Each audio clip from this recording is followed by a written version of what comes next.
Blackbeard's master plan. Hello, One Piece enthusiasts. I'm the One Piece nerd. Today, let's talk about Blackbeard.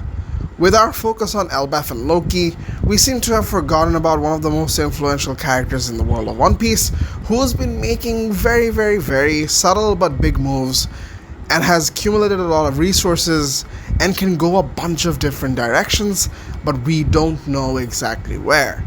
And maybe I've cracked the code. Before we move on, make sure to like and subscribe. It helps channel out a lot. Now that you have, let's begin.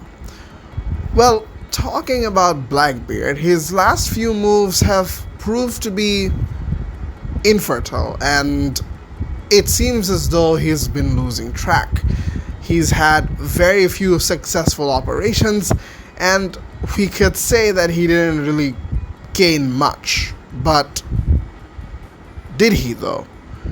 Let's talk about the amount of things he does have. First of all, we already know one of his motives is that he needs another devil fruit. He's still looking for another devil fruit, with the attack on Amazon Lily and then with Law. He's constantly looking for that third devil fruit, and we know that he can do it. He can take the third devil fruit, make him for himself, and which would probably prove the theory of the whole octopus brain or the three hearts kind of deal. But that's not what we're talking about. We're talking about his plan. So we already know the back of his head he does want that third devil fruit, and he's constantly looking for it. But that doesn't seem to be aligning with the goals of whatever he has envisioned, because if he did, he'd probably be targeting one particular devil fruit the way he's targeted the Yami Yami no Mi and the Gura Gura no Mi. But we do know a few things that are lining up together. First of all, he has Pudding. He has Pudding to read the poneglyphs, and now that he has 3 poneglyph rubbings from Law, the only one missing is from the man marked by flames. And from what we know about Blackbeard, he's definitely not going to go looking out for him and picking a fight where he shouldn't. And then we have, of course, his next plan to negotiate with the world government, becoming a law-abiding country.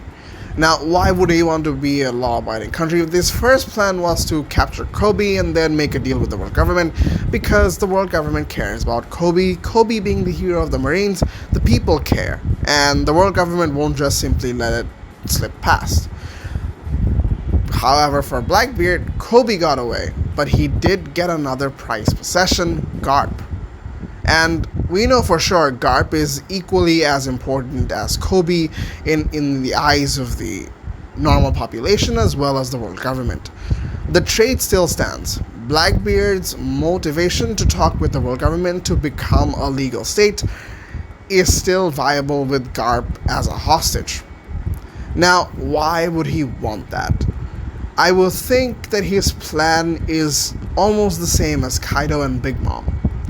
Kaido and Big Mom showing interest in not just finding the One Piece, but also taking an interest in finding the ancient weapons, makes me think that even Blackbeard would want to be part of the ancient weapons and would want it for himself. From what we know thus far, there are 2 ancient weapons currently located at 2 particular locations. One being Poseidon, which is in Fishman Island, and another being in Holy Land Maresia.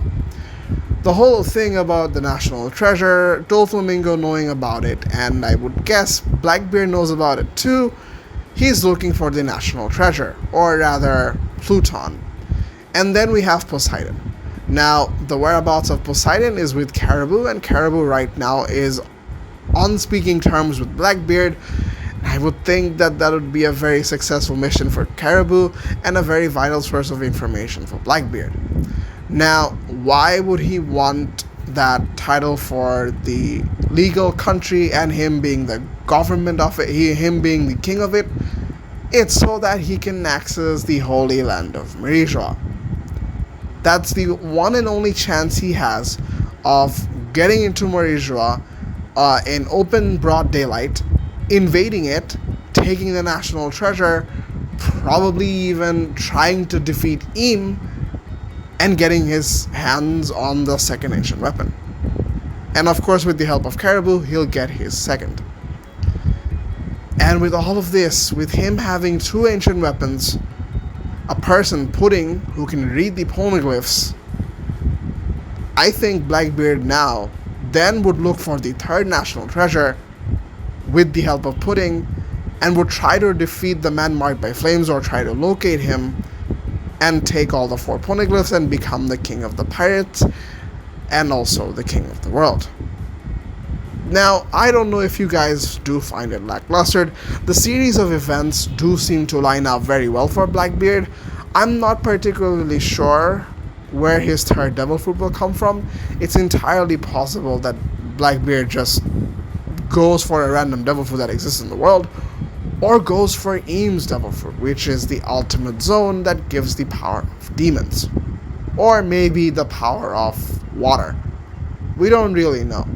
But the point is, all of these events are all lining up to Blackbeard trying to invade Morijoa, finding the national treasure, finding the man marked by flames, and finding the One Piece, sequentially becoming the king of the pirates. Let me know what you guys think about the entire plan. Do you guys think I'm on the right track, or am I just speaking out of nonsense? That's it for the video, guys. If you guys enjoyed, make sure to like and subscribe. Have a great day, and peace.